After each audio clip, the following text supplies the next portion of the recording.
Livre 1, chapitre 14. Pendant le trajet, je me répétais souvent, et en voyant les foules, sans parvenir à ne rien tirer au clair, sinon une désillusion totale sur le genre humain et sur moi-même. Je devais voyager encore 5 jours et traverser 2 pays avant d'arriver au lieu où je voulais résider et où j'espérais trouver un travail de journaliste. En atteignant la frontière, je pris congé de l'agent. C'était un bon garçon. Je restai seul dans le compartiment du train, je pensais à mon ami. J'avais trop de dilemmes et je ne savais pas comment leur faire face. Ma réputation était brisée. Il me serait difficile de trouver du travail dans un poste de responsabilité comme celui que j'avais occupé. Pareil à beaucoup d'autres, j'avais été une victime de plus dans cette énorme machinerie qu'est la guerre totale. Lui excepté, je n'avais pas d'amis. Et j'attendais, confiant, le moment de le voir à nouveau, car s'il l'avait promis, il était certain qu'il tiendrait sa promesse. De façon inattendue, dans une gare après la frontière, il monta dans le train. « As-tu déjà assez appris ?» me dit-il. « Nous verrons si tu peux tirer profit de cette leçon.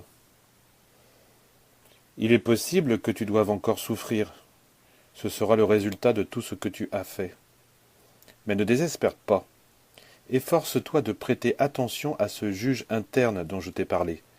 Si tu agis ainsi, si tu n'entreprends rien de nouveau, avec le temps, l'inertie des choses que tu as mises toi-même en mouvement prendra fin. » Ce furent les dernières paroles qu'il me dit. Il me rendit le carnet de notes que j'avais pris, et je ne sus plus jamais rien de lui, sauf lorsque je reçus la lettre que je reproduis plus loin, et qu'il me demanda de publier en partie.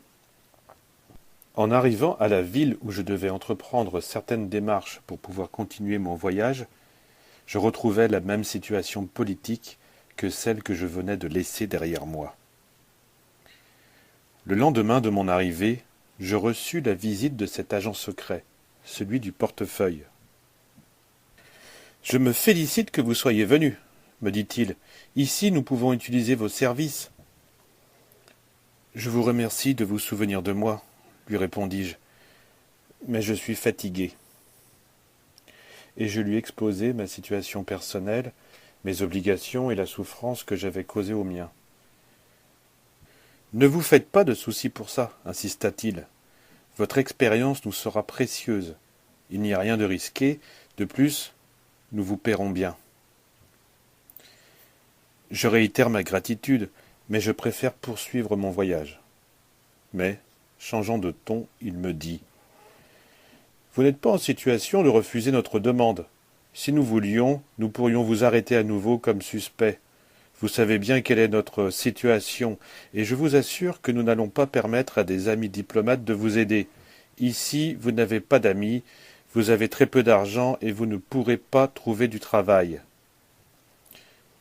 « De toute façon, lui dis-je, je suppose que vous n'allez pas profiter de ma condition pour m'obliger à faire des choses que je ne veux pas faire. »« La patrie passe par-dessus tout, » répondit-il.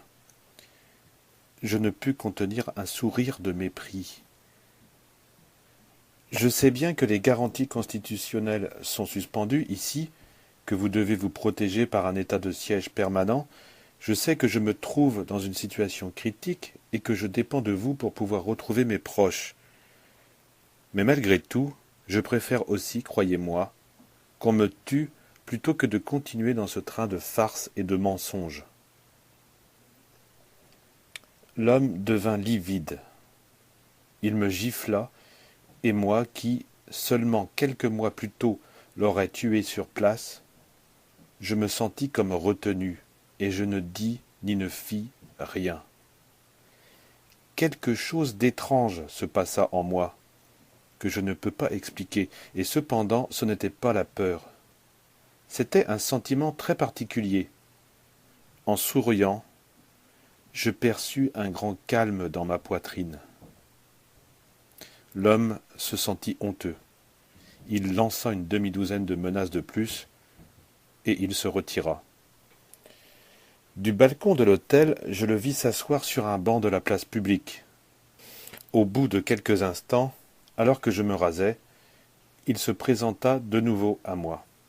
« Excusez-moi, me dit-il, j'aurais dû prendre en compte tout ce que vous venez de souffrir. Mais je vous prie d'accepter l'invitation du ministre, il cita un nom, à déjeuner. Peut-être alors changerez-vous d'opinion. Je ne refusai pas.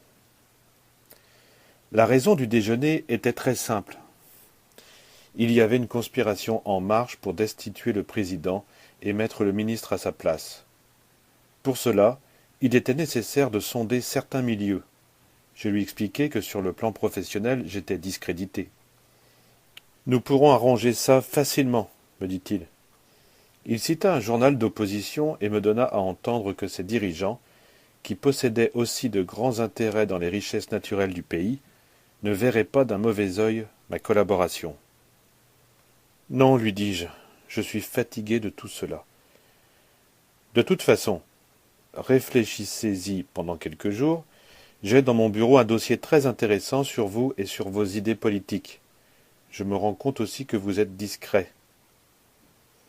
C'était une menace qui ne pouvait pas passer inaperçue.